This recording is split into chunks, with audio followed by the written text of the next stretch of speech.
Hello everyone, доброго вечора всім. Раді вас вітати. Сьогодні в нас в гостях Джулія Волкман. Сьогодні ми спілкуємося з вчителями, тож будемо раді вашим запитанням і відповідям. Сподіваємося, у вас була можливість переглянути те відео, яким ділилася з нами Джулія. І фактично це було резюме всього того, про що ми говорили минулого разу. І сьогодні ми продовжимо спілкування. So, Julia, I was introducing you and I was saying that this is our second meeting, and I hope that everyone rewatched the short version of the last one and that we can continue the talk, and people are free to share their questions and their concerns. And if you want to add something in the beginning, I would be happy to translate. Okay, I will. Hello. Hello, everybody. Hello, Svetlana and Elena and Maria, Natalia. Thank you. Thank you for finding the time to come. That's really sweet of you. I'll let you, I'll try to speak short bouts, Anna, so you can translate. Okay. So did that work? Do they know what I said? Does everybody also speak English? Друзі, не знаю, наскільки у вас високий рівень англійської, я перекладу все. I will just translate everything, just in case. Maybe someone is shy. Отже, Джулія дуже рада всіх бачити, і вона настільки вправна вже в своїй українській, що вона навчилася читати, вона може читати кирилицею і розуміє всі ваші імена, і це дуже мило. Вона рада вас всіх бачити тут сьогодні і готова спілкуватися. I was just adding that you are so good that you know Cyrillic and you can actually name everyone who is here. This is amazing. This much. Not enough. Not enough. Enough to read names. Enough to read names. Enough to read names. I need to practice. So thank you again for coming. So the talk I recorded is just really about stress, because everybody obviously who's in a war situation is under a tremendous amount of stress, whether you're in Ukraine or whether you've been displaced from Ukraine. And then you're on top of that, you're working with children. That can be stressful just on its own, depending on what the children bring. Отже, Джулія говорить про те, що вона поділилася відео про стрес і як витримувати стрес саме з тієї причини, що незалежно від того, залишилися ви в Україні чи ви виїхали за її межі, всі українці зараз відчувають неймовірну кількість стресу на собі. І враховуючи те, що ми всі є ще й викладачами і працюємо з дітьми, то це саме по собі може бути великим стресом для викладачів. Тому у нас такий просто комбо, можна сказати. So in the video, I talk about that stress does cause changes to the brain. A lot of that depends on how you relate to the stress. І у відео Джулія говорить про те, що стрес впливає на мозок, і дуже багато залежить від того, як ви самі ставитеся до власного стресу. But changes in the brain are not permanent. The brain is always changing. So if you have changes now, it's okay. You can change back to different ways. Отже, найважливіше, що важливо розуміти, що зміни у мозку, вони не постійні, і він може продовжувати змінюватися залежно від того, як ви працюєте зі своїми емоціями, з причинами стресу. Відповідно, не потрібно засмучуватися, потрібно просто фокусуватися і займатися плідною роботою.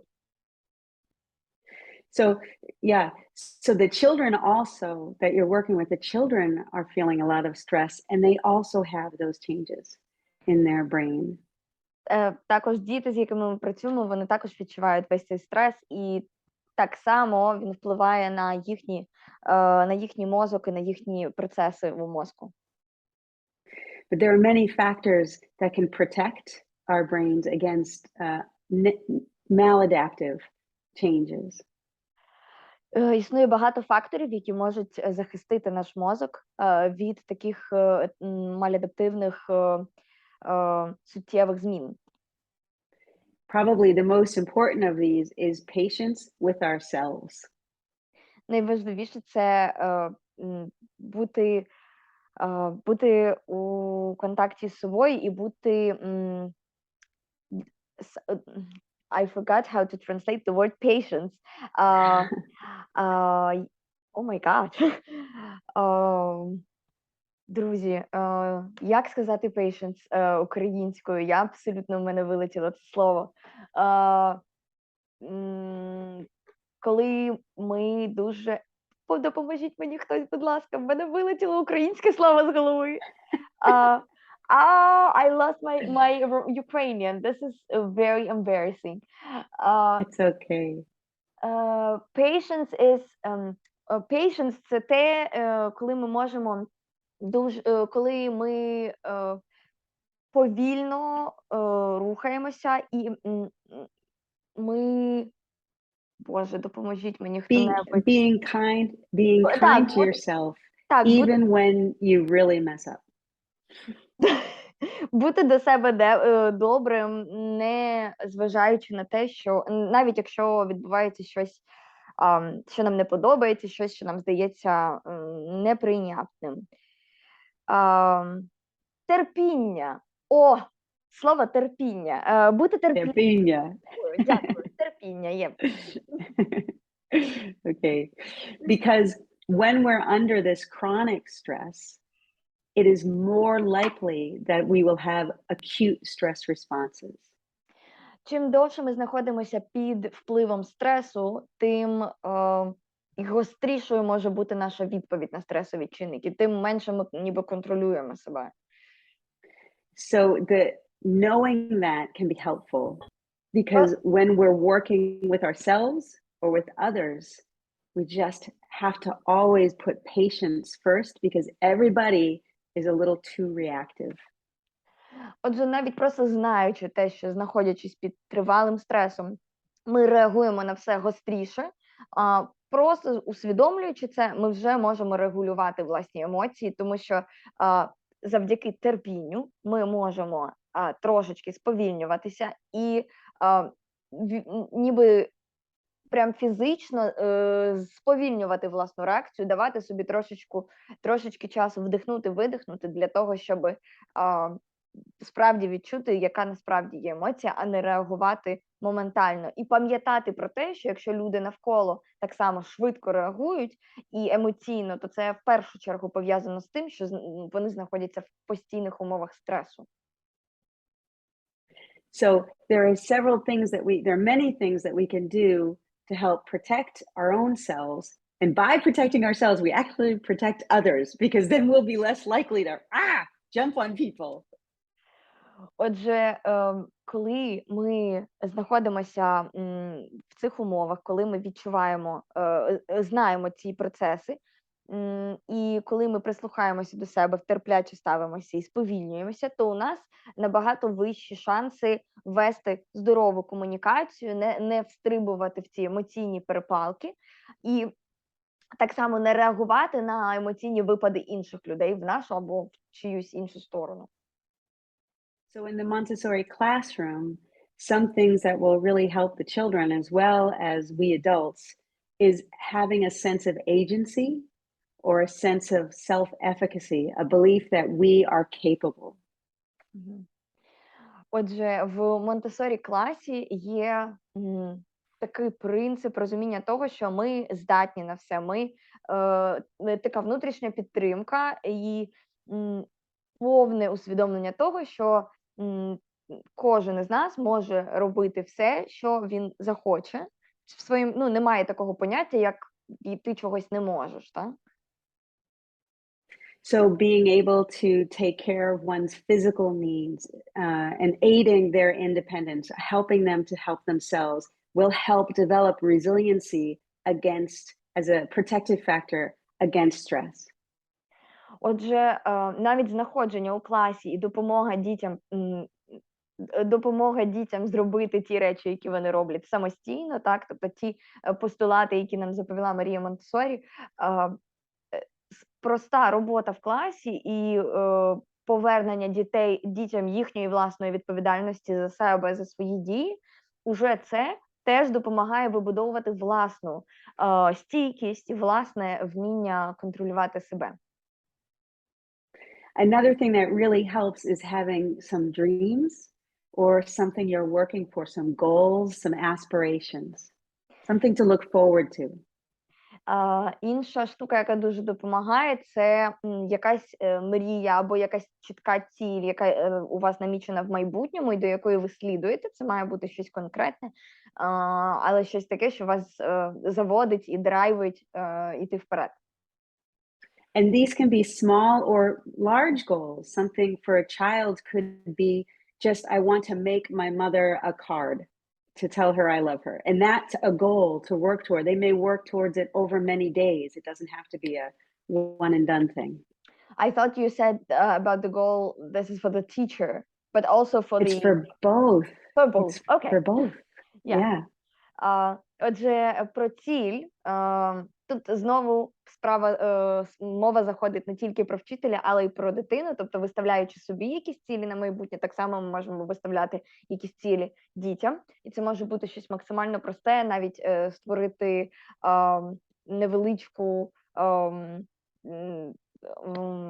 невеличкий малюнок для батьків, якусь там нотатку для мами, будь-що, але чітка ціль, яка стоїть перед дитиною і тримає її в цьому в чіткому розумінні того, що їй потрібно робити, щоб її досягти.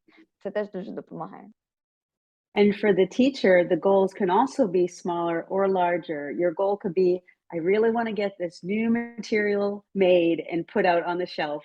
Or it can be much larger in that you want to help the children achieve something larger. You want to put on a performance or you want to just help them in a larger way. Отже, також цілі викладача можуть бути як маленькими, так і великими. Маленькими цілями може бути, наприклад, я хочу зробити цей матеріал і поставити його на поличку якомога скоріше. Або це може бути щось глобальне, і це теж прийнятно. І більше того, глобальні цілі можуть бути і у дитини, і вона теж буде ним слідувати і пам'ятати про них, якщо вони для неї дійсно цінні, і вони її мотивують бути в ресурсі. Or the goal can be really large, like I'm going to work for peace. And be what Dr. Montessori did her whole life, to work for peace. Або ціль може бути максимально великою. Наприклад, я буду працювати заради миру і слідувати цій великій меті, так само, як доктор Марія Монтессорі слідувала цій меті все своє життя. The third resiliency factor I want to talk about, so we spoke about sense of self-agency, self-efficacy, having dreams or aspirations, goals. And the third is having support. People who are on your team, people who will back you up. Отже, ми поговорили про самопідтримку в контексті того, щоб пам'ятати про стресові чинники і давати собі раду із ними. Друге, це підтримка себе або дітей. Знову ж таки, це все підходить як для себе, так і для дітей. Друге, це чіткі цілі, які ставляться попереду і до яких ми йдемо. І третє, це підтримка іззовні, підтримка команди, підтримка людей навколо, підтримка друзів, підтримка однокласників і такого роду речі. And to be on a team means that we're supporting each other even when we mess up. Бути частиною команди означає підтримувати один одного, навіть якщо ми десь факапимо, навіть якщо ми десь не впораємося, ми можемо підтримувати один одного, незалежно від того, хто там скільки не того чогось зробив або не зробив. So in the classroom, if you have a child who is constantly getting into trouble, якщо ми маємо в класі дитину, яка постійно потрапляє у якісь неприємності, you have to be their strongest advocate. You have to be their best friend. Ви маєте бути їхнім адвокатом і їхнім найкращим другом, їхньою підтримкою.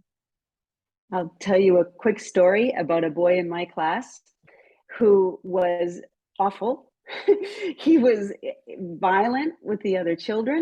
He was mean. And I spoke with my trainer and I said, what do I do with this child? I hate this child and I love all children. I met this child, I hated him. Отже, Джулія поділиться з нами особистою історією з її викладацького досвіду. Одного разу в її класі була дитина, яка постійно билася з усіма іншими дітьми, і вона ніколи такого не відчувала до інших дітей. Вона завжди любила всіх дітей, але цю дитину вона просто ненавиділа. Вона не знала, що з нею робити. Ця дитина псувала все навколо, і вона ділилася з своїми менторами тим, що вона терпіть не може цю дитину. She told me I have to love this child more than anyone else. І її ментор сказали їй, що вона має любити цю дитину більше, ніж будь-яку іншу. So everywhere that he might get into trouble, I always said, oh, come with me. Hold my hand. I just like to be next to you. Отже, кожного разу, коли вона бачила, що може статися щось таке неприємне, Джулія завжди казала, о, давай, можна я потримаю тебе за руку? Мені так приємно проводити з тобою час. Yeah, because if he wasn't next to me, he was hurting someone. Бо якщо він не був поруч із Джулією, то він когось кривдив. And so after several weeks of this, the other children said to me, why do you like him more than anybody else? You always are nicest to him. І через декілька тижнів діти спитали Джулію, а чому ви так любите цього хлопчика? Ви завжди до нього такі привітні, чому він подобається вам більше за всіх?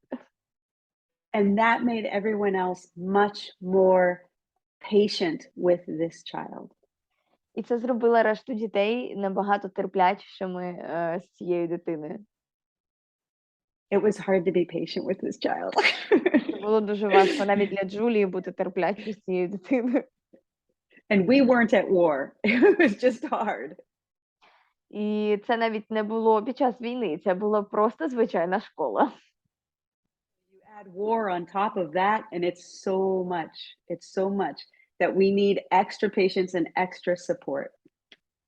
Коли дивишся на цю ситуацію в розрізі війни, то розумієш, що це забагато і дуже потрібна додаткова терплячість і додаткова підтримка іззовні.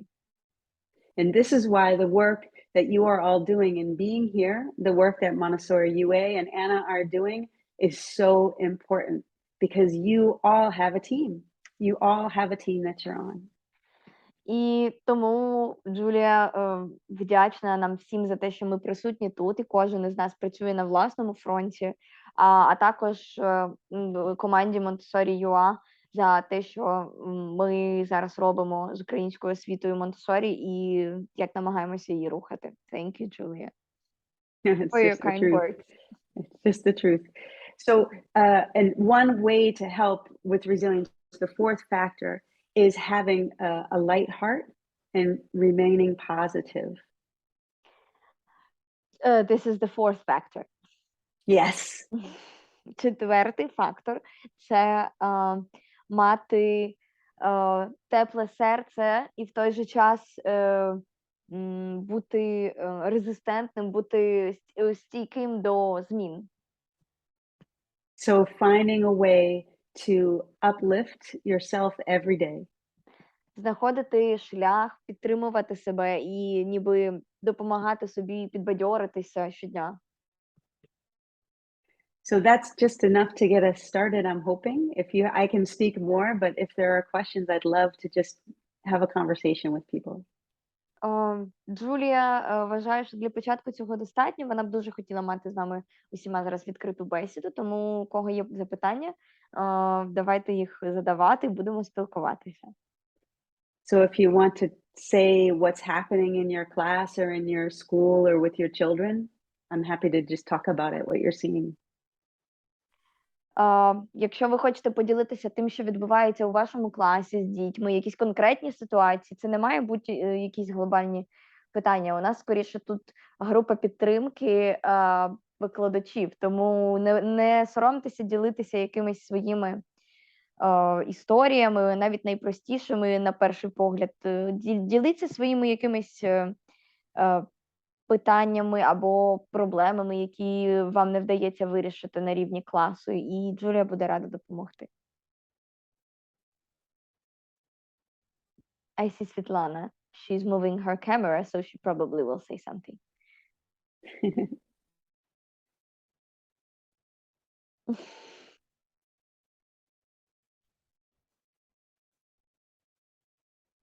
Друзі, ви...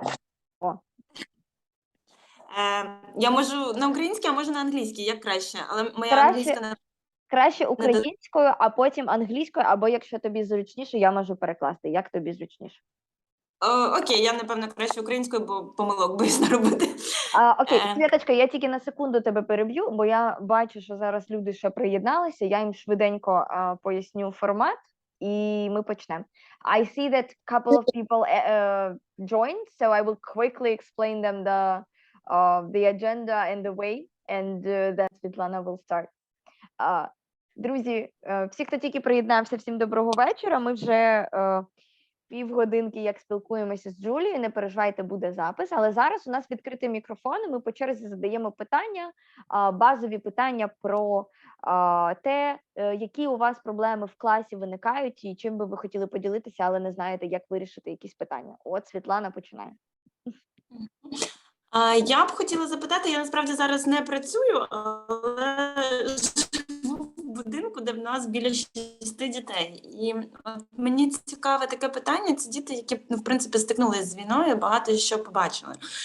Але не всі з них, частина демонструють іншим дітям, тобто розказують, як в цій ситуації правильно, коректно бути. Тобто забороняти їм цього робити я начебто не можу, але й просто слухати про там кров і все-таки це ж також неправильно. Тобто який правильний алгоритм дій з такими дітками, таким стикнулися? Це ти знаходишся в Україні зараз чи за кордоном? Ти за кордоном, ти ж у Франції. Добре, зараз перекладу. So Svetlana is asking, she is located in France right now.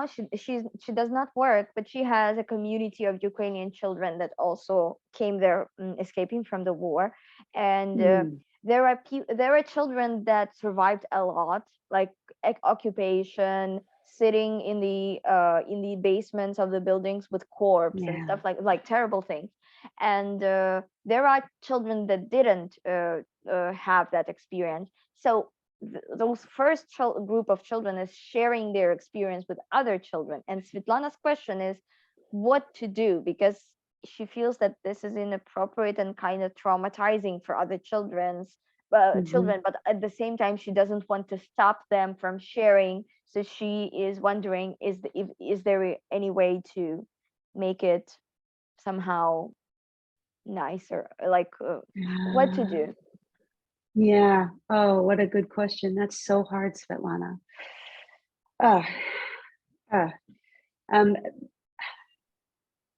My guidance is I would follow the child.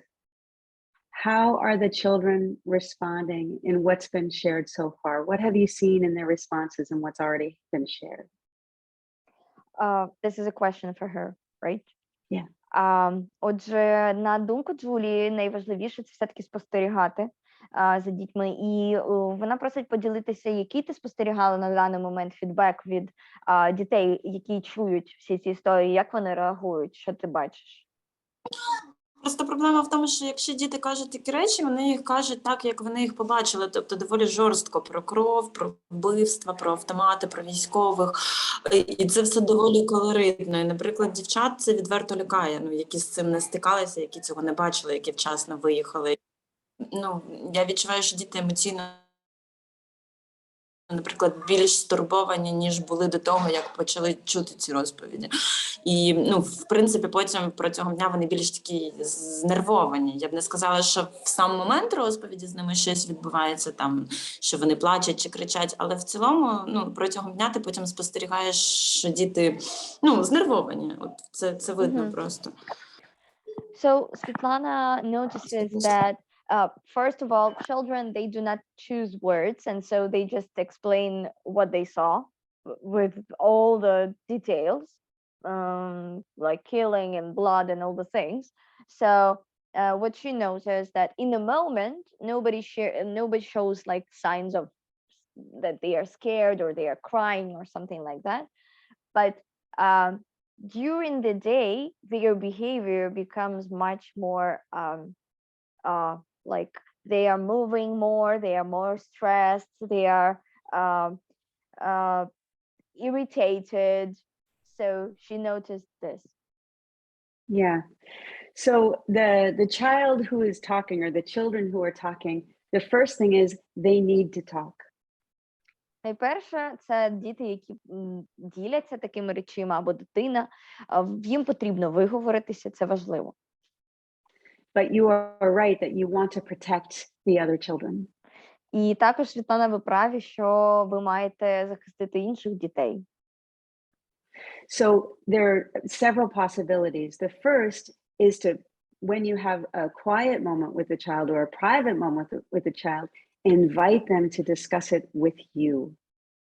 Отже, коли ти маєш такий момент, коли ти наодинці з дитиною, або коли дитина в спокійному стані і навколо немає інших дітей, ти можеш запросити цю дитину обговорити це з тобою.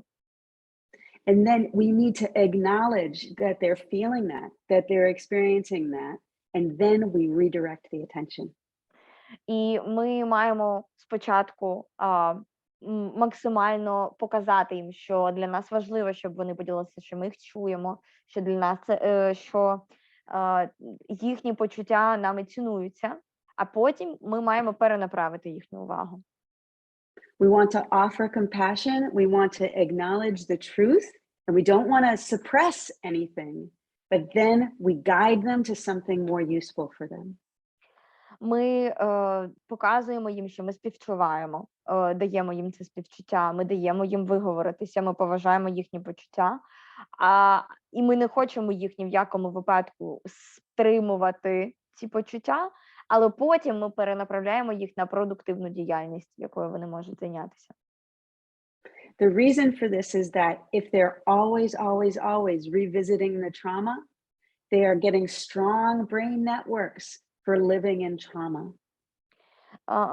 Причина для цього в тому, що чим більше вони повертаються до своєї травми, тим більш стійкими вони стають у сприйнятті свого досвіду, їм простіше кожного разу розказувати цю історію, і вони самі з нею змиряються, вони її проживають, і вони дозволяють собі відпускати потрошку цей досвід. So we're trying to find balance between three brain networks. The default mode network is where we're just thinking about the terrible thing. Отже, тут ми намагаємося створити баланс між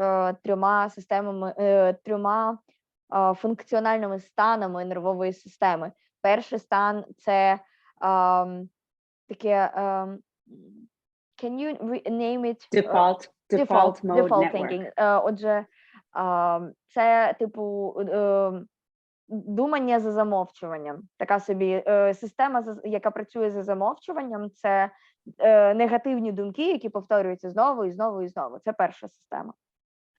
And we want to guide them to notice that they're there, and that's the saliency network. So we have default mode, we have saliency, and then we're going to bring them over to the central executive. Those are the three. Saliency, can you explain this in more details? I will. Translate that first. I'm not sure how to translate saliency. Just name it. Is there a word for salience? Saliency – це друга система. Зараз нам розкаже про неї більш детально Джулія. І потім ми переводимо їх у виконавчі функції мозку. І зараз, тобто перша система – це оцей стан за замовчуванням, де вони крутяться в цих думках. Потім це saliency, про яку зараз Джулія розкаже. І потім ми переводимо їх в третю – це виконавчі функції мозку. Максимально адекватна робоча система. So saliency is when we notice what's happening in ourselves.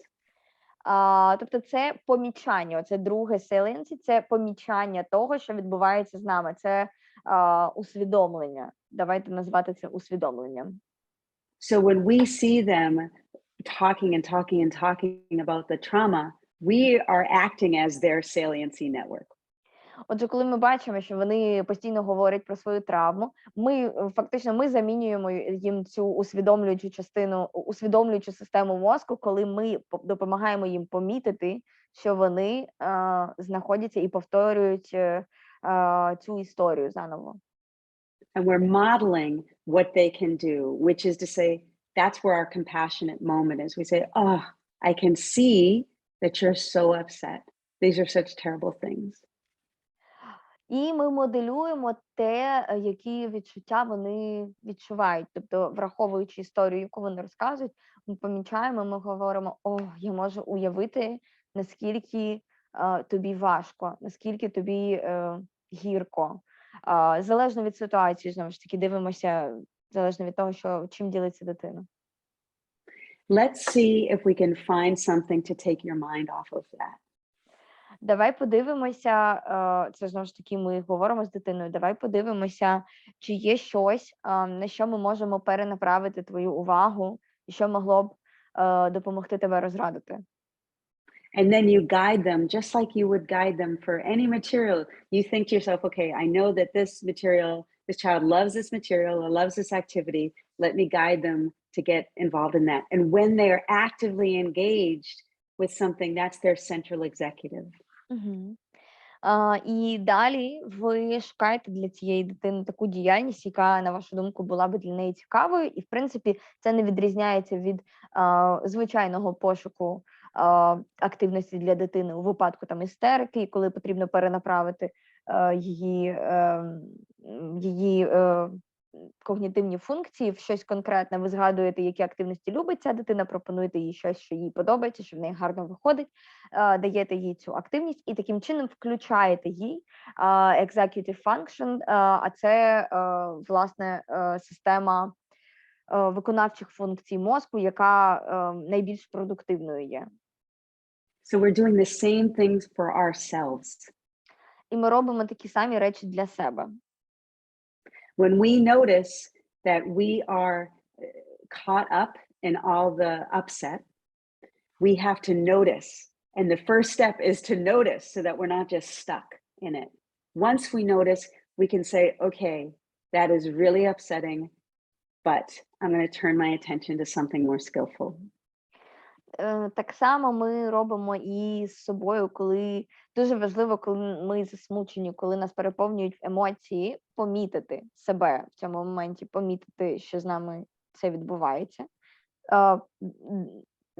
Тобто зрозуміти це і сказати собі, так, я відчуваю себе засмученою, і я зараз візьму і займуся чимось продуктивним. І беремо і займаємося чимось продуктивним. And this is the sense of agency we spoke about. Having a belief and an understanding that you can do something to affect change for your own self as well as for the greater world. І це те, про що ми говорили, яким чином ви можете яким чином ви можете впроваджувати зміни як в своєму житті, як в своєму мисленні, так і в цілому світі. Тобто це універсальний закон, який працює для будь-якого рівня. So maybe this child wishes that things had been different, or these children, of course, they wish things had been different when they were there, and they want to do something that would be helpful. Maybe it would have been helpful if somebody had sung them a song or read them a book in those moments, or I'm not sure what, but maybe they could have something small or impossible that they could offer to the other children that would be soothing. Отже, в такі моменти також можна підключати жоден з цих дітей, ні ті, які діляться такими історіями, ні ті, які їх слухають, не хотіли би, щоб все ставалося саме так. І тут можна переключити дітей на те, що на якийсь процес, який може полегшити ці страждання. Що ми можемо зробити зараз, щоб відчути себе краще? І тут діти можуть або заспівати пісню, або хтось може прочитати казку, або вони можуть помалювати. Це залежить від ситуації і від того, що в даній групі, що цю групу конкретно буде приваблювати більше, але важливо саме от перейти в цей конструктив. And this will happen again and again and again until they're able to move past it, until they develop alternative networks that are stronger. І такі ситуації будуть повторюватися, поки мозок дитини не вивчить альтернативні доріжки проходження, проживання цих відчуттів. Тобто, як тільки він зрозуміє, що він навчився сам відслідковувати цей момент, то він навчиться себе перенаправляти. Але це нормально, що такі ситуації будуть повторюватися, бо з першого разу ми всі вчимося новим звичкам ментальним. Це час. But the point is to get started and not be upset if it doesn't work the first time and it doesn't work the second time. You know, we just have to be consistent and persistent.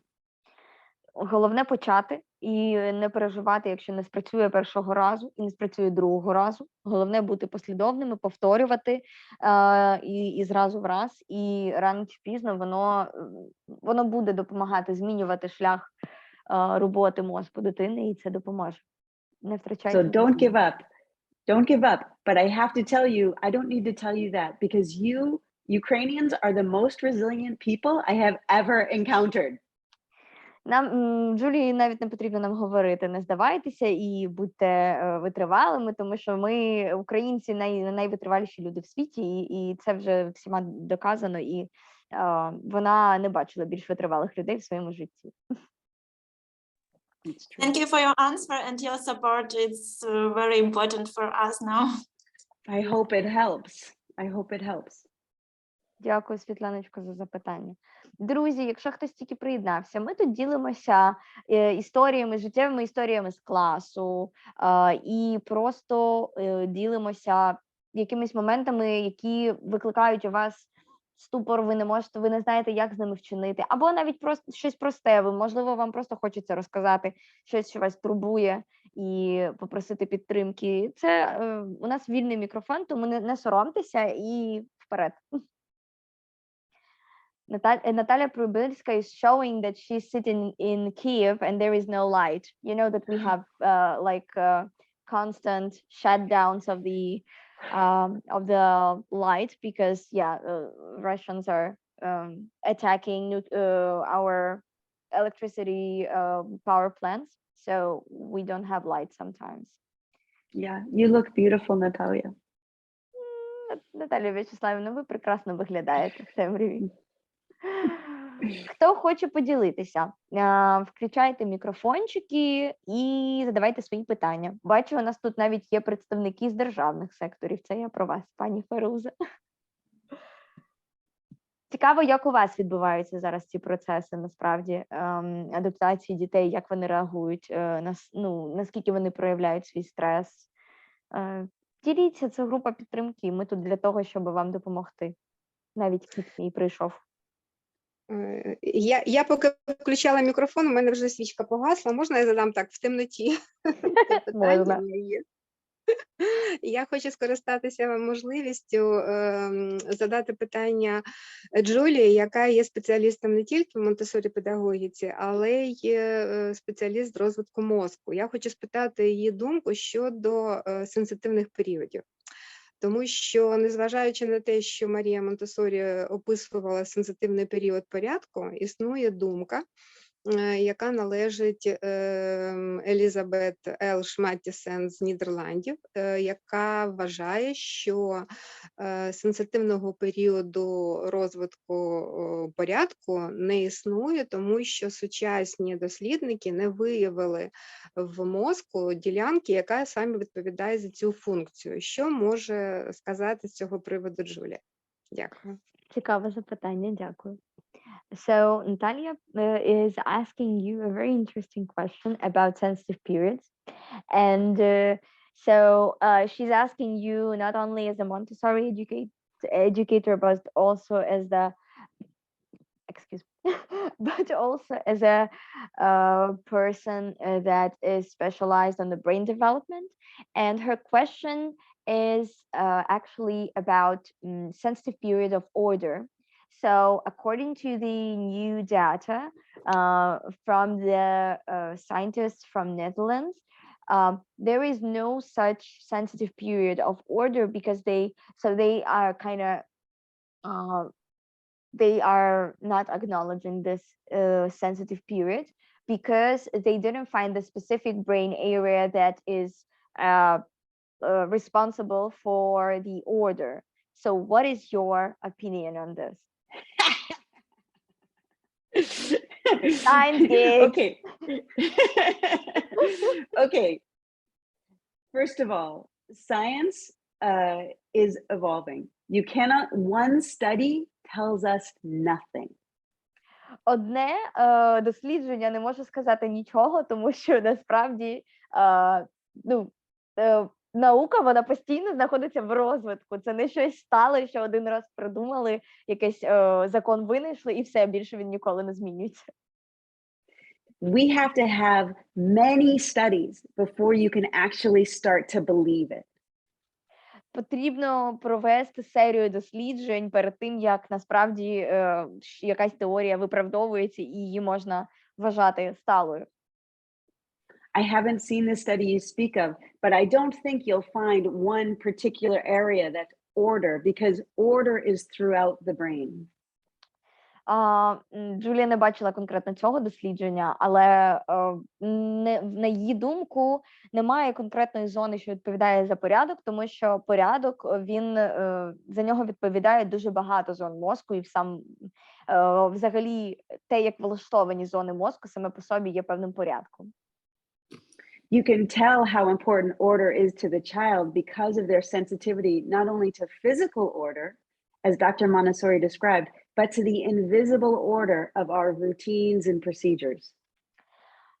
Також Джулія пояснює, що дитина сприймає не тільки фізичний порядок, як описувала сама Марія Монтессорі, але і ментальний порядок тих рутин, і того розпорядку дня, який присутній в її житті. Ми всі це можемо спостерігати. And this is why, particularly in times of high stress, that it's so important that we're consistent with our routines and with our movements, how we do things, every small act that we do.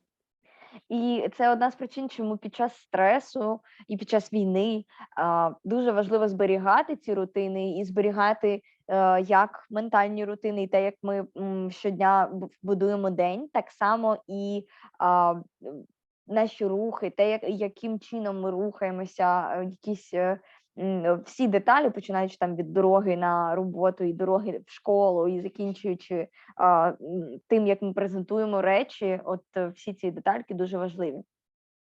So there are many ways that we can still honor this sense of order, and it is a sensitive period. I believe they'll find out, in the future, they'll have data to support that, but we honor it even when we're in really difficult situations by doing things the same way. Even if you're going to the shelter, try to do it the same way. Get your backpack, sing a certain song, read a certain book when you arrive. As much as you can, have routine. We even have the special song for that. I will translate. You do? Oh. We do. Отже, Джулія вірить, що рано чи пізно така зона в мозку буде знайдена, і навіть якщо ні, все одно ми дуже багатьма речами завдячуємо саме сенситивному періоду порядку і взагалі любові дитини до порядку, тому що це допомагає їй в тому числі бути витривалою і витримувати всі ті челенджі, з якими ми зараз всі стикнулися. І навіть якщо ви йдете у бомбосховище, то Джулія рекомендує, щоб це завжди був однаковий ритуал, щоб це була однакова пісня, однакова активність по приходу в бомбосховище, щоб це було максимально спокійним, все-таки таким транзитним періодом. Я поділилася з Джулією, що пісня є. Я сподіваюся, що ви всі використовуєте пісню ТНМК про укриття, бо вона прекрасно працює. Там є фізичні вправи для дітей, і вона якраз така налаштовує на дуже спокійний лад, і її можна прекрасно використовувати для транзишена в бомбосховище. І хто ще не використовує, я рекомендую. Погугліть ТНМК, та просто, я думаю, ТНМК укриття, і ви знайдете. От. There is a rap about going to the shelter when there is a siren, so I'm just support if, Yeah. if somebody doesn't know it yet, I just advertised. Good. Natalia's mic is open. Natalia, did you want to say something else? Наталію Вячеславівна, ви хотіли щось ще додати? У вас мікрофон ввімкнений.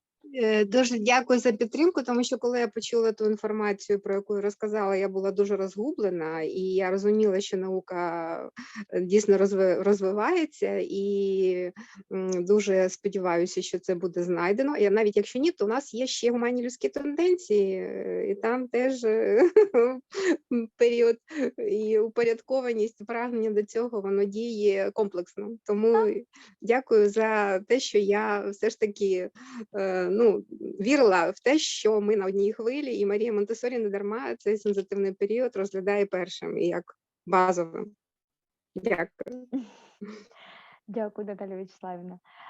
So Natalia is sharing that when she heard of that study, she was also very surprised because she was confused. She didn't know when to answer. It was just dropped to her face. But also she's happy that you are sharing the same view as she did, and we are all kind of following Montessori's way anyway, because even if there will be no specific zone in the brain, there are still human tendencies, and one of them is also order. So anyway, it will work. Yes.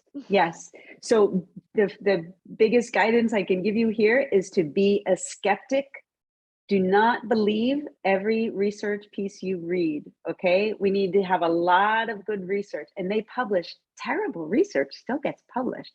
So be skeptical, just like Dr. Montessori told you to. Question it, don't just believe it. Джулія рекомендує нам всім бути скептичними до наукових досліджень, тому що насправді зараз величезна кількість неякісних досліджень, які незрозуміло яким чином проведені і можуть мати якісь підводну мету приховану в своїй діяльності. Тому будьте обережними і дуже скептичними до всіх досліджень. Має бути проведена низка якісних досліджень для того, щоб підтвердити якісь факти. От. Так що будьмо скептичними, як заповідала Марія Монтессорі. Great question, Natalia. Так, чудове запитання. Хто хоче поділитися якимись запитаннями або проблемами, які є у класі? Нагадую, що у нас відкритий мікрофон і можливість ділитися будь-якими переживаннями. Це може бути щось особисто з вашого класу, якась проблема, з якою ви не можете впоратися, або щось, що вас турбує, або щось, на що у вас немає відповіді, або просто щось, що ви хотіли би поділитися. Тут у нас абсолютно безпечне місце, де можна все це розказати і отримати підтримку. Ми не кусаємося.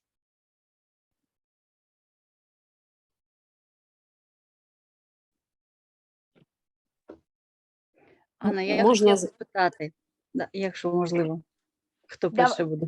Давайте, Альон, ви перша, а потім Віолетта. Добре. Я хочу спитати, якщо є така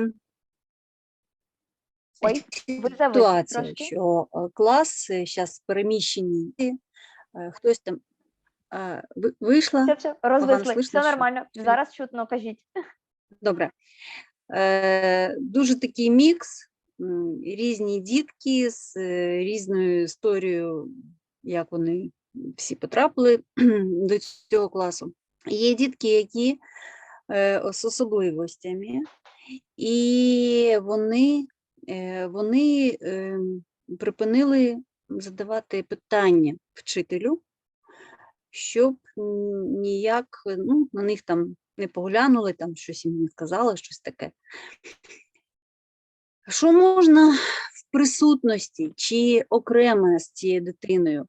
Хто краще, щоб сказав їй, з вчителем вона поговорить, або там якийсь спеціаліст, або хтось там з дітей. Як це лучше якісно організувати, щоб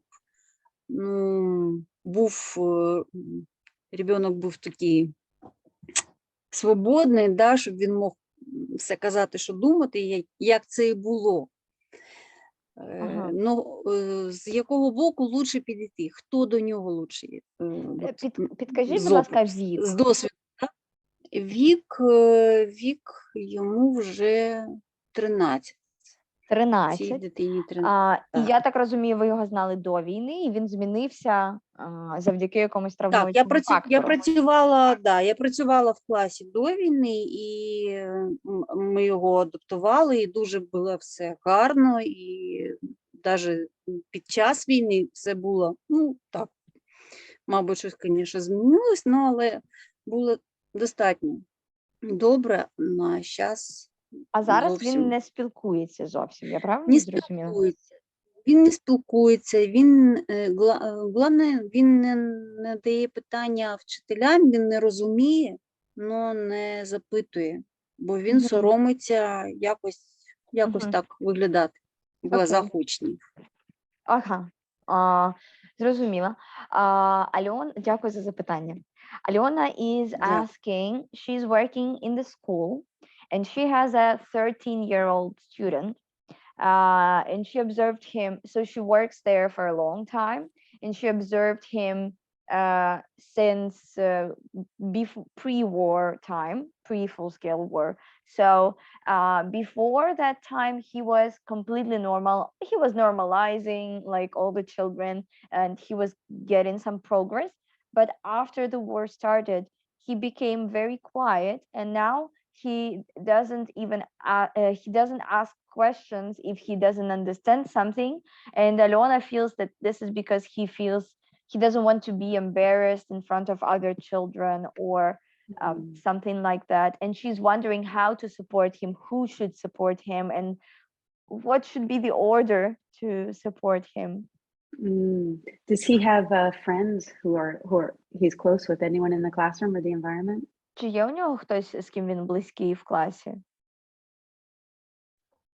Так, є одна дитина, ну і вона не присутня, вона дистанційно займається, і він сидить один. Він хоче з кимось сісти, але ніхто не хоче з ним сісти, бо всі вже парами, всі вже Ага. якось спілкувались, а нові вони так окремо всі. Угу. І він ні з ким так. І дуже з цього погано йому від цього. Да. So he has a friend, but that friend is studying distantly right now. She's studying online, and he feels lonely because the rest of the classmates that he knew for all this time, they are kind of couples or groups, and all the newbies are also in the newbie group. So he feels like kind of lonely. Mm-hmm. Yeah, that makes sense. So having connection for him, I think, will be the answer. The adults can be supportive, absolutely, but especially at 13, they're really drawn to each other for that kind of support. Is he in the third plane yet, or do you think he's still in the second plane? Has he hit puberty? Джулія говорить про те, що зараз дуже важливо, щоб він мав в цьому віці дуже важливо мати зв'язок з своїми однолітками, і дітям це більш цікаво мати зв'язок з однолітками, ніж мати зв'язок з викладачами. І вона уточнює, чи він уже досяг пубертатного періоду, чи він уже перейшов у цей третій план. Так, yes. So He he did. has hit puberty? Yep. He did hit puberty. Okay. So in the third plane, other adults can be really inspirational. They want to remember the goal of the plane is they want to see who they are in their society, where they fit into society. Отже, в третьому плані дітям дуже важливо бачити перед собою рольові моделі і дорослих, з якими вони би хотіли стати, такі, якими вони могли би захоплюватися і брати з них приклад. І тут дуже важливо підібрати от такого дорослого, який міг би бути для нього такою моделлю. And at the same time, he's totally absorbed with himself. І в той же час він повністю поглинений в себе. Це нормально. And that's normal. Це нормально. So finding a way, maybe he can have time online with his friend to help. Можливо, ви можете якось організувати, щоб він мав трошки часу онлайн в спілкуванні зі своїм другом або подругою. Він має такий час. але йому це дуже мало, хоче більше, і тільки це, а більше нічого. Бо Okay, so йому, he has бо йому that, потрібно більше he спілкування. has that Це дуже time. Sorry, вибачте, що перебив. He has that time, but it's not enough and he wants more, and this is basically the only thing he wants to do. Okay. So we have to find a way for him to be important to the rest of the community. What can he offer that the other children will recognize as valuable? Отже, важливо зробити його цінним для решти класу. Треба подумати, що він може запропонувати іншим в класі, які у нього є знання або здібності, які зробили би його цінним членом групи. What are his strengths that he can work on? Really working to what he's interested in, following his interests. And then when people are really focused on something that's of interest to them and matters to them, other people come. Отже, дуже важливо зрозуміти, що саме його цікавить, і дати йому можливість розвиватися в цьому, і через цю активність залучати інших дітей, тому що вони природнім чином просто прилипнуть. Як тільки вони бачать людину, яка взагалі зайнята своїм ділом і дуже passionate, дуже пристрасно ним займається, вони автоматично до цієї людини прилипають. And maybe it's too hard for him to speak right now. Maybe he needs to write or play music, or maybe there's a different way he needs to express himself. Можливо, спілкуватися для нього зараз важко, але можна знайти інші способи вираження себе. Це може бути через письмо, він може бути, займатися письмом якихось віршів, якісь есе, щось таке, через письмо виражати себе, може виражати себе через музичні інструменти. Подумайте, поспостерігайте за тим, що йому може бути цікаво. Це може бути рух, знову ж таки, якісь театральні штуки, емоційні такі прояви. Подивіться, це залежить від нього. Do you have a pet at the school? У вас є домашня тваринка в школі? У нас, в нього є дуже багато тваринок, і птички, і кошечки, і улітки, да. А в школі є в школі є тваринка? Ні. So he has a lot of animals at home, but they don't have the animal at school. Can they visit? Can he bring one of his animals to visit? Він може привезти якусь зі своїх тварин, познайомити з класом? Так, приносив, показував. Да, це дуже натхнення таке в нього. Але ж це таке недовге, бо в кожного є щось вдома, і ще краще, і всі так цим пишаються. So, Alona shares that he already did it and he brought his animals, but that was like kind of very short-term thing. So yes, he was excited, but later on it didn't bring to anything because all of the children have pets at home and they are all proud of their pets. I want to suggest them to get a pet for school, like a hamster or something. It's nice if you can. Sometimes people can talk to animals when they can't talk to other people. Мені в голову прийшло те, що таке враження, ніби прям хочеться вам порадити завести якусь тваринку в школі, хоча б хом'яка чи кого-небудь простого у догляді. І Джулія теж згодна і говорить про те, що часто буває, що дітям легше спілкуватися з тваринкою, ніж з іншими людьми. Це може бути таким перехідним етапом. Зрозуміла, дякую. Альона is grateful. I hope it helps. Джулія сподівається, що це допоможе. And Svetlana, it was so sweet to see the baby on your little screen there. It was really nice.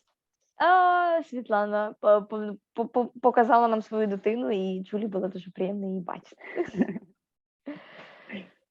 Друзі. Violetta, you had a question, I think, huh? Yes, the next one is Violetta.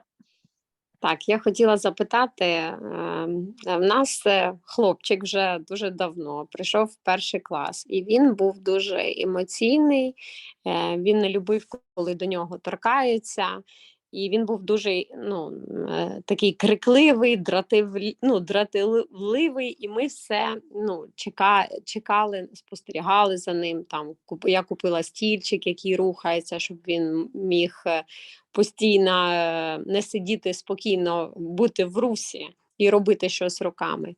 І для нього дуже було важливо справедливість, оця частина. І от ми не бачились, почалась війна, ми не бачились, і ми знову зустрілись. І я вважала, що вже він, мабуть, підріс, бо вже там 4 клас. І виходить, що був квест, і вони побігли по квесту, і він не встиг. І знов почалась істерика, знов почались крики і сльози, мама його заспокоювала. І от мені цікаво, до якого часу це взагалі можливо, і чим ми можемо допомогти, і мама може допомогти дитині от справитись з цією, напевно, емоційною якоюсь нестабільністю. Питання. Бо ми... до якого віку це може відбуватися? Скільки ще? 2 питання уточнюючих. Перше, йому зараз, я так розумію, 10, да? Ні 10, йому десь 8-9 років.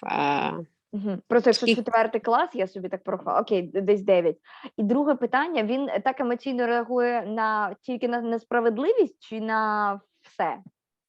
Да все, що завгодно там. Хтось не так щось сказав, не так подивився, хтось прийшов його, торкнув. Ти не знаєш, що саме його спровокує, але дитина дуже розумна, розсудлива, дуже добра. Але, в чому секрет, ми так і не розгадали його, чесно кажучи. Але хочеться.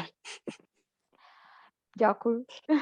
Violetta is asking about the child that came to her school 4 years ago. He went to the 1st grade and he was very emotional. He wasn't allowing people to charge him. He was very emotional and he had a very strong sense of justice, and he was like, when something was happening not the way he think is right, he was crying and hysterical. And so they were dealing with this, but on the other side, like, he was also very sweet and kind, and he was smart, and everything was okay.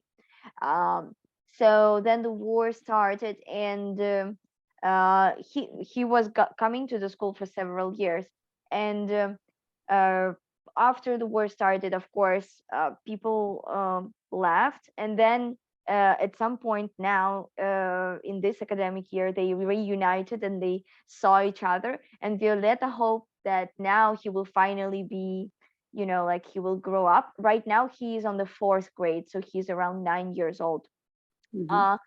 And she hoped that he will, like, his attitude will change a little bit after 1 year of war, basically. But it didn't. Like, they had a quest outside, or some kind of games, and as soon as he wasn't able to achieve some goal, he started to scream and yell and cry, and the situation continues, and the mother is very concerned as well, because she sees this and she doesn't know how to deal with this. So the question is, for how long is it normal for the child to act like this, and how to deal with it? That's a great question. And first of all, however the child is, it's okay. Перше, що хотіла би підкреслити Джулія, що би з дитиною не відбувалося, це все є нормальним. Прояви. They are not, we don't have to fix them. Ми не маємо їх фіксити, ми не маємо їх виправляти. They will fix themselves. Вони самі себе виправлять. But we guide them towards a skillful option. Ми їх тільки направляємо у сторону продуктивних рішень. So he's in the second plane, right at the peak of the second plane at age 9. Отже, він знаходиться прямо на піку другого плану розвитку в цьому віці. So it's a good sign that he's very concerned about justice and fairness. Це дуже добрий знак, що він переймається справедливістю. And he just needs opportunities to find solutions for what he feels is unjust. Йому треба тільки тренуватися, знаходити рішення для тих ситуацій, де він відчуває цю несправедливість, і як з ними справлятися. Now, at this age, when the children, you already know this, I'm sure, when they find their own solutions, sometimes the solutions seem terrible. Джулія впевнена, що ми знаємо, що коли в цьому віці діти знаходять свої рішення, то ці рішення можуть бути жахливими. But the point is for them to try and find solutions. Але для них важливо пробувати і знаходити ці рішення. Even with a game, I remember one time my daughter created a game with her friends. They spent 45 minutes creating the rules and 2 minutes playing the game. Отже, навіть у діти Джулії колись 45 хвилин витратили на те, щоб створювати правила гри, і потім грали у неї 2 хвилини. For the adult mind, that's ridiculous, right? But for the 9-year-old, that's perfect. Так, для нас, дорослих, це виглядає просто неймовірно божевіллям. Але для 9-річки це якраз те, що треба. So I would recommend that you appeal to his sensitivity to justice and morality. Тож Джулія рекомендує звертатися до його почуття справедливості і моральності і використовувати це. And again, he is caught up in that so much. He's in the default mode network too much. He needs to translate that into action. And so our job is to model for him that you're noticing that he's very upset about this injustice, and then guide him towards skillful action. Отже, на початку ми говорили про те, що можна застрягти у такому автоматичному режимі, де одна думка крутиться в голові, і це схоже на такий випадок. І тут нам, як вчителям, важливо втрутитися і бути таким променем світла, який підсвітить дитині. О, я бачу, що ти дуже відчуваєш почуття несправедливості, і перевести, тобто скомунікувати, просвітити йому, що він відчуває, бо він уже не розуміє цього, він просто в режимі автоматичному.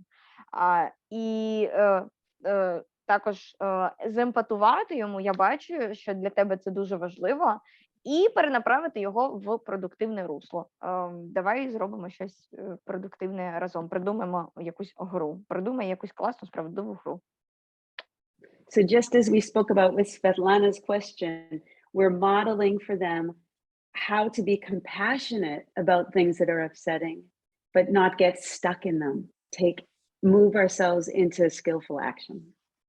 Отже, так само, як ми говорили зі Світланою, тут важливо показати свою підтримку, але в той же час і підсвітити їм те, що з ними відбувається, але в той же час допомогти їм вибратися з цього замкненого кола у продуктивну діяльність.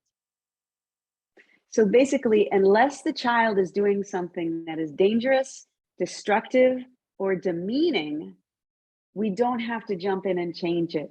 We guide them towards something else. Отже, якщо діти не роблять щось відверто небезпечне для себе, для оточення або для матеріалів, щось абсолютно неприпустиме, ми просто підсвічуємо їм і перенаправляємо їх у продуктивне русло. Does that help, Violetta? Дякую. Так, я хочу, знаєте, що сказати, що ми та всі працюємо в комплексі, і все, що ви кажете, ми намагаємося це робити, бо це повторення, і дуже багато часу витрачається на розбір кожної ситуації, всіх учасників у цьому. І ми дивимося ще з позиції сенсорної інтеграції, як йому допомогти, там гризунки оці, там стульчик, який рухається, там клітинка велика, там лінійка в нього, якщо він пише, щоб він попадав більше. Ми намагаємося це все робити, але от для мене питання, просто оцей пік вже буде там до 9. Ну, скільки він буде продовжуватися? Чи залишиться він взагалі на все життя з людиною? От мене що турбує. Як ми ще можемо допомогти? Бо ми заходимо з різних сторін, намагаємось це, і батьки теж включаються. Але от саме, мабуть, усвідомлення і контроль, він вмикається в який період часу з цієї позиції? Віолет, я тут дозволю собі трошечки повернути, не те, що відповісти від себе, я зараз перекладу цю частину запитання, але це те, про що ми говорили раніше просто, і це дуже схожа відповідь. Оцей момент усвідомлення і контролю, він як звичка набувається, але він сам по собі її собі не збудує. І чим більше і чим систематичніше ви будете йому нагадувати, контролювати, тим скоріше у нього тим скоріше він почне сам усвідомлювати. Тобто йому просто треба ззовні допомогти вбити цю звичку. Звичку не сидіти у своїй істериці, а помічати її і перенаправляти свою енергію у щось продуктивне. Я зараз ще перекладу, уточню у Джулії, може в неї є якась специфічна відповідь. Може є якісь заняття саме там на розвиток цієї зони в мозку, щоб ми змогли дитині допомогти саме на контроль. Violetta is asking, she's saying that everything that you are saying, they already started to do this, and they look into the situations from different perspectives, from the perspective of putting him into some productive activities, and they also look from the sensorial integration point of view, and they give him some activities in terms of this, like fine motor and gross motor as well. But she's just wondering, is there something else that can be done to make him notice and control these impulses? And I shared with her the part of this talk that we had earlier, that the more we will help him to notice it, the more he will learn to, it's like a new skill where we are helping him to learn a new skill. So I just repeated your answer from Svetlana's question in a way that this can be helpful. And Violetta is also asking, maybe there are some specific exercises that can be done to train the ability to control your emotions and in this kind of situations. Yeah, for sure. So first of all, meditation. Yes, meditation. It works, and you can do it with children when they're 2. 10 seconds when they're 2, but it gets longer as they get older. And you can absolutely introduce meditation with him. If you know how to give instruction, you can find someone who knows if you don't know. Отже, медитація незалежно від віку, починаючи з 2-річного віку, можна медитувати по 10 секунд, але головне, це дуже класно допомагає. Це фактично інструмент, який допомагає йому помічати взагалі себе. And I have my son, when he was 7, gave meditation instruction. It's on YouTube. I'll find the link and put it in the chat so you can watch that together if you'd like to, okay? Meditation is, what meditation does on the neuroscience level is it toggles it trains us to activate our saliency network and to move into the central executive. Okay, so we're getting experience in doing just what we were speaking about earlier. Yeah, I actually thought when you were speaking about the second system, I thought that's meditation. She's talking about meditation. Yeah, you're right. Отже, Джулія говорить про те, що її син записав YouTube-відеоролики про те, як медитувати, і вона зараз поділиться з нами в чаті або навіть пізніше. Ми скинемо лінк обов'язково на ці відео, ви можете включати їх дітям, тому що їм простіше буде сприймати дитину. Навіть якщо це англійською, це не має значення, тому що медитація, вона все одно про те, щоби... Ми говорили про 3 системи мозку. Це система, яка автоматично закручена на якихось одних і тих самих думках. Друга система – це та, яка усвідомлює. І оце якраз і третя система – це виконавчі функції. І от якраз медитація допомагає качати цю систему усвідомлення. а вона, в свою чергу, допомагає переходити до виконавчих функцій. О, лінк уже в чаті. Thank you, Julia. There's You the were link. very Yeah, fast. yeah. But I had one other thing to say with Violetta, to speak about with you is, and maybe it's translation, but that you were giving him a lot of activities for different things, but what is he choosing? Віолетто, ти даєш їм багато активностей в класі, але що він вибирає? The solution Ну, will він not come from what we give them. The solution will come from when we find their interest, follow their interest, that they can choose what they need. Отже, тут важливо не те, скільки чого різного ми їм даємо, а важливо помітити, що саме їх захоплює, в що вони йдуть, і таким чином ми і вони самі знаходять те, що їм потрібно. Ну, ми розуміємо, що він боїться складнощів, боїться все робити, що є нове, тому це йде підготовка. Якщо якісь зміни відбуваються, то треба теж готувати. Він любить, коли на нього натискають зверху, знаєте, як відчути своє тіло. Ну, от такі вправи, якщо там замотати його чи в подушку, чи хтось на нього може сісти зверху, ну, такі от відчуття тактильні. Йому подобається чи не подобається? Йому подобається, да. Він не може сидіти взагалі на місці спокійно, він постійно рухається. І я ж кажу, слава Богу, що в нас були стільчики, які як не валяшки, що воно не падає, і дитина може рухатися як завгодно, ну, нижня частина тіла. І він постійно щось гризе, тому в нього спеціальні гризунки є. Ну, і це те, що ну, може його заспокоїти, і він може зосередитись на заняттях. А яка у нього діяльність продуктивна викликає зацікавленість? Ну, продуктивна, що саме мається на увазі? Типу гризунки і ці всі вправи, там стільці, це більш така підтримуюча штука, яка йому допомагає просто повернутися в себе. А що йому подобається з діяльності? Він дуже любить Лего, конструювання якесь, так, але от, ну, я ж кажу, що якщо починати щось нове, там теж малювання, я не вмію малювати, там щось ліпити, там я не вмію ліпити. Там не хочу, не буду, але ти пояснюєш, ти кажеш, що там в тебе вийде, там я вірю в тебе, все буде круто, і потрошки починається. Але я ж кажу, мене цікавить, коли це переросте все. Violetta is sharing that he likes to chew something, so he has his chewing chewing beads, stuff like that, that he can constantly do this. And he is also he likes to move around a lot, so they have some specific modular furniture that he can move the lower part of the body, but the upper part stays still. So he likes this kind of activities. And also he likes the direct pressure on his body, like when someone is laying down on him or like putting pressure on him.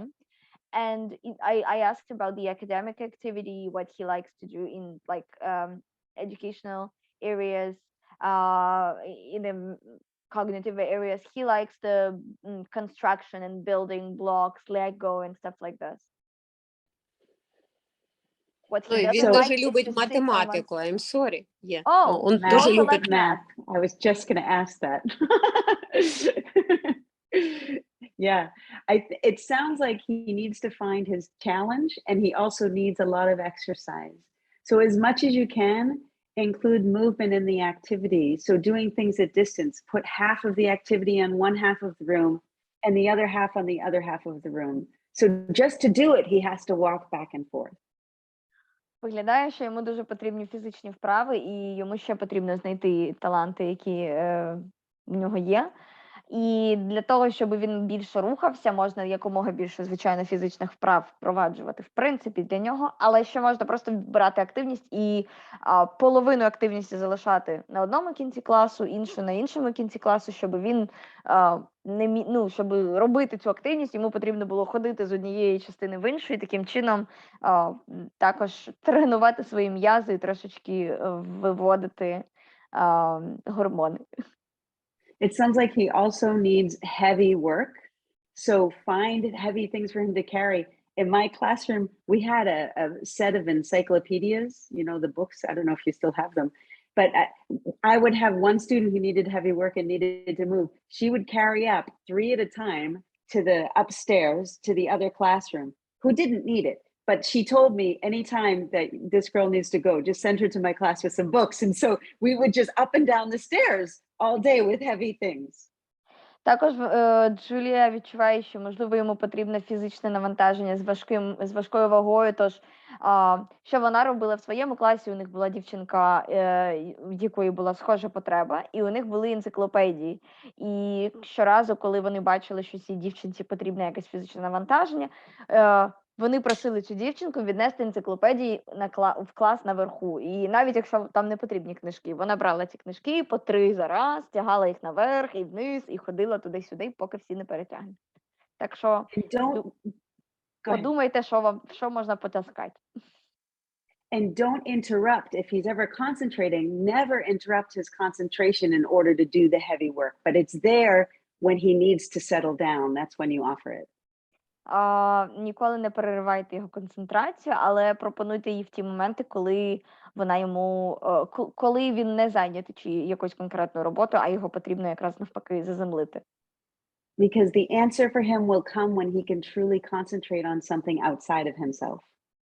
Тому що відповіді для нього прийдуть в той момент, я думаю, що це якраз відповідь на запитання, відповіді прийдуть в той момент, коли він сконцентрується на чомусь за межами самого себе.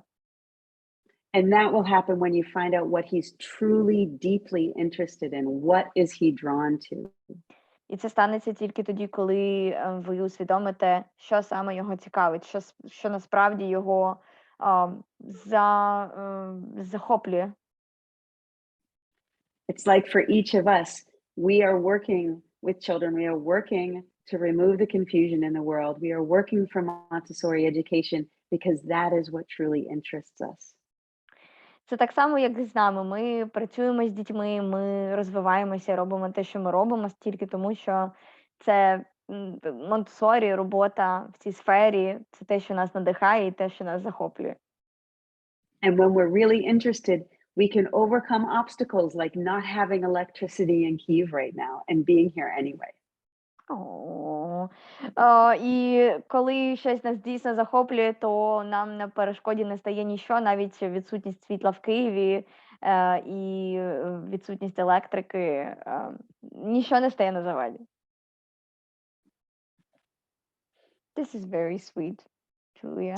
Дякую, що ви в курсі наших проблем і про це теж говорите. Дякую за відповідь. Тут просто Наталя Вячеславівна була зі свічкою, бо в неї... вона ще тут. Просто я по аватарці не впізнала. Violetta is saying thank you for being, for knowing what is happening with us and for supporting. That's really important for us. It matters. I'm trying to help. I feel so powerless. I want to do something. And you do. Анечка, можна ще одне запитання, будь ласочка? Ще Якщо одне запитання. коротесеньке, то можна, тому що ми вже на 25 хвилин пересиділи, і якщо Добре, коротеньке, добре. то давайте. Тоді. Ні, давайте коротеньке, якщо, давайте. Є 2 дитини, одної 5 років, а другій 7 років. Проблема одна, бо вони по кишеням таскають сухарики та там печиво якесь, розкидають в кишені, і потім тихенько ходять, і потім постійно щось це гризуть. Якби воно все в доступі, якби вони знають, що це можливо брати там в якийсь тільки час, там на перекус чи якось, але вони це роблять. І батьки не дуже з цим погоджуються. Що ми маємо зробити так, щоб і дитину не обмежити її, можливості, там, що ми повинні сказати чи заперечити, що ми повинні Питання, зробити. у них є якийсь травматичний досвід? Ні, Ні. мабуть, так ні. Ну, так батьки нічого не кажуть. Угу. Але от таке є, і це дві дитини, коли вони поводять себе буквально як під копірку. Угу. І вони не родичі, ці діти. Зовсім ні. І зовсім соціальний план, це зовсім різне. Угу. Окей.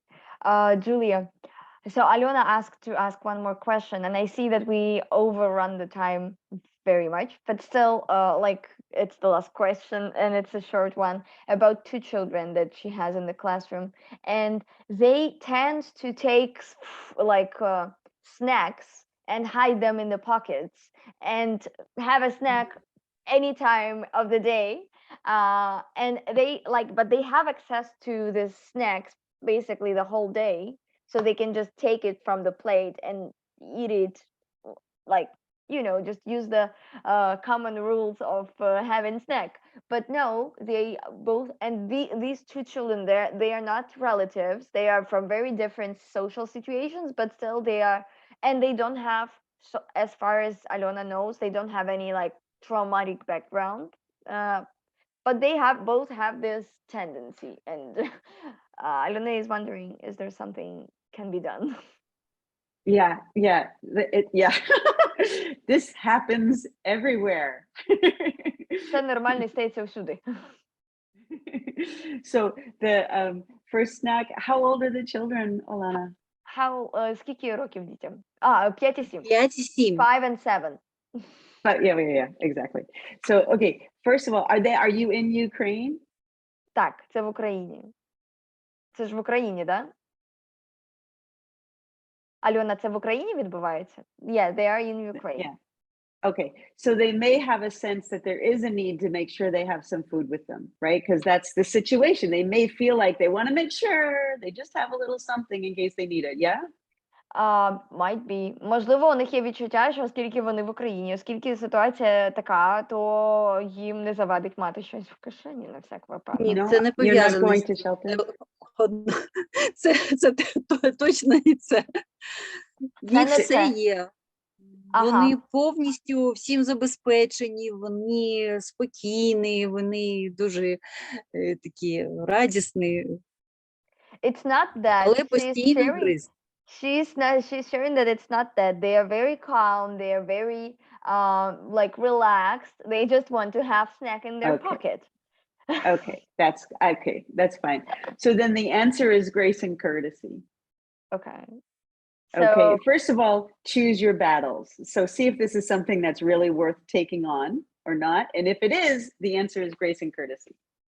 Отже, уроки граційності та ввічливості – це відповідь. І також модеруйте свої зусилля. Подумайте, наскільки важливо взагалі наскільки це важливе питання, наскільки воно важливо, щоб цим займатися. І якщо так, то тоді уроки граційності і ввічливості – це відповідь для вас.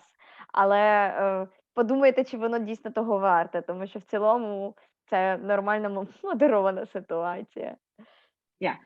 So, як з нашого боку, то да, як з батьків, то вони не дуже захоплені. Parents don't like this attitude. That's the thing. The parents don't like that the children are sneaking this. Okay, so grace and courtesy is the answer, okay? So, and the grace and courtesy, just remember the lesson that you give, you have to practice it with another adult before you give it, and you need the other adult there to help you give it. So figure out what you're going to say and how you're going to say it. Something about, here are beautiful snacks and we like to keep them here. Let me show you what I do when I want to put one in my pocket, but I know I shouldn't. And then, you just model going like, I won't do it, and then you go away or something like that. Yeah. Отже, Джулія, that was so funny. Джулія ділиться тим, що потрібно змоделювати граційність і ввічливість і те, яким чином ми їмо снек, і важливо мати для цього другого, дорослого, не одного. Вам важливо заздалегідь спланувати, як це буде виглядати, і щоб промоделювали обидва дорослі. Це не тільки той, що завжди знаходиться в класі. І прямо от на ситуації, що у нас тут є чудові снеки, які ми можемо їсти в будь-який момент часу. І що ж робити, якщо ми хочемо покласти їх в свої кишені? Що ж робити? І прямо от на руках, типу, я не буду так вчиняти, я не буду так вчиняти, я покладу їх собі в тарілочку і там далі вже пояснити, як це робити, але прямо от на такому.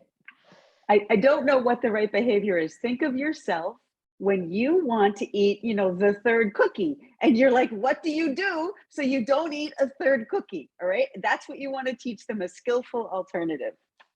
Отже, важливо подумати про себе, як би ви вчиняли в такій ситуації, коли перед вами стоїть тарілка печива, і ви хочете з'їсти третє, але ви вже ви не можете собі це дозволити. І важливо змоделювати це з цієї точки зору, тому що культурні різноманіття, культурне сприйняття харчування різне в різних країнах, і тому нам важливо прислухатися до власних цінностей. And just remember for grace and courtesy, you always want to practice with another teacher, and then you show them with the other adults so that they can practice, give the children practice. And when you offer this, Alona, don't just include the mischievous kids, right? Mm-hmm. It's not, they don't even have to be included. You can use everybody else in the room, and then these kids will get it. Never blame them when you do it. Never draw attention to those children when you do this.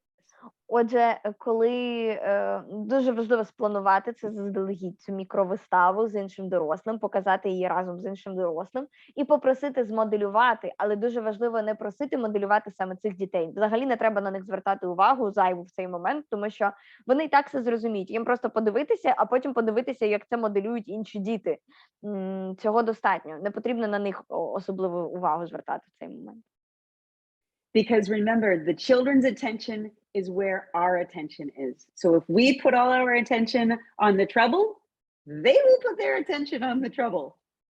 Отже, дитяча увага знаходиться там, де знаходиться наша увага. Тож, якщо ми будемо звертати всю увагу на проблемну ситуацію, то вони всі будуть звертати увагу саме туди, і таким чином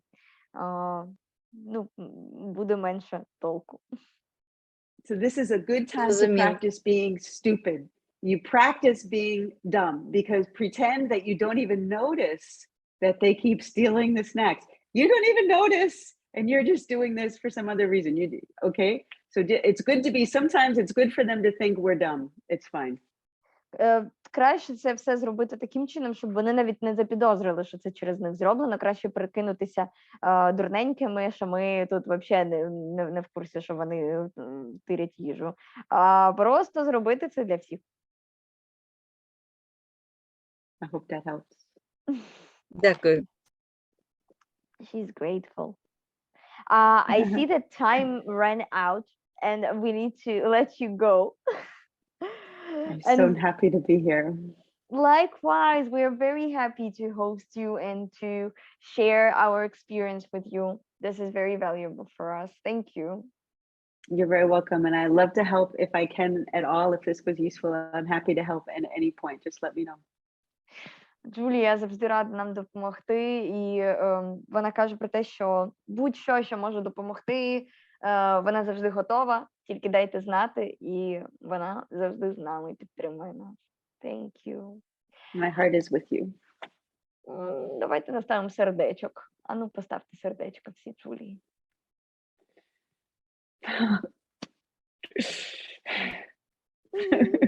Як це зробити? Де це зробити? Там, де реакції, натискаєте, і там можна вибрати. Або можна просто ручками зробити. З ручками теж хорошо.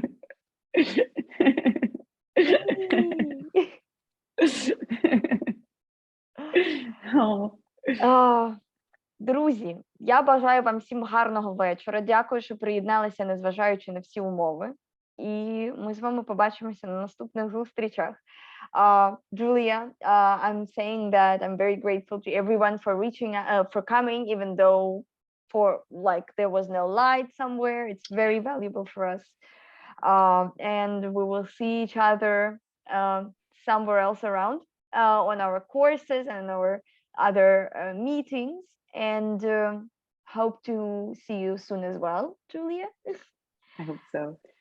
And wishing everyone a lovely evening, and for Julia, a lovely day.